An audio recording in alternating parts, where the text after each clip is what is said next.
Loan reject हो गया तो लोग परेशान हो जाते हैं, लेकिन कभी कभी लोन अप्रूव हो जाना उससे भी ज्यादा डेंजरस हो सकता है। आइए समझते हैं क्यों। मान लीजिए बैंक आपको 5 करोड़ का होम लोन अप्रूव कर देती है। अब एक सवाल, क्या इसका मतलब है कि आपको 5 करोड़ का लोन लेना भी चाहिए? बिल्कुल नहीं। या यहीं से एक्चुअली शुरू होती है लोन एलिजिबिलिटी और लोन अफोर्डेबिलिटी का असली फर्क। बैंक लोन अप्रूव करती है आपकी income, existing liabilities, credit profile और रिपेमेंट कैपेसिटी को देखकर।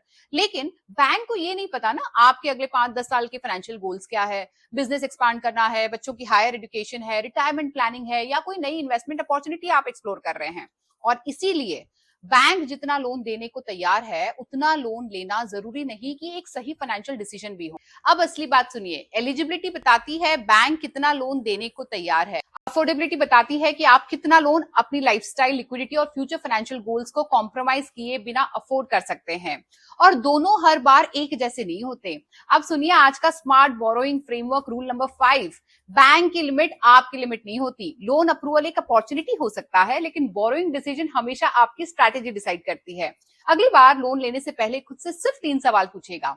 क्या मुझे वाकई ये लोन की इतने अमाउंट की जरूरत है? क्या ये लोन मेरी फ्यूचर इन्वेस्टमेंट और फाइनेंशियल फ्लेक्सिबिलिटी को अफेक्ट करेगा? और अगर मेरी इनकम टेम्पररी कम हो जाए तो भी क्या मैं इस लोन के साथ कंफर्टेबल रहूंगा? अगर इन तीनों सवालों का जवाब हाँ है, तभी शायद वो लोन आपके लिए बिल्कुल अफोर्डेबल है।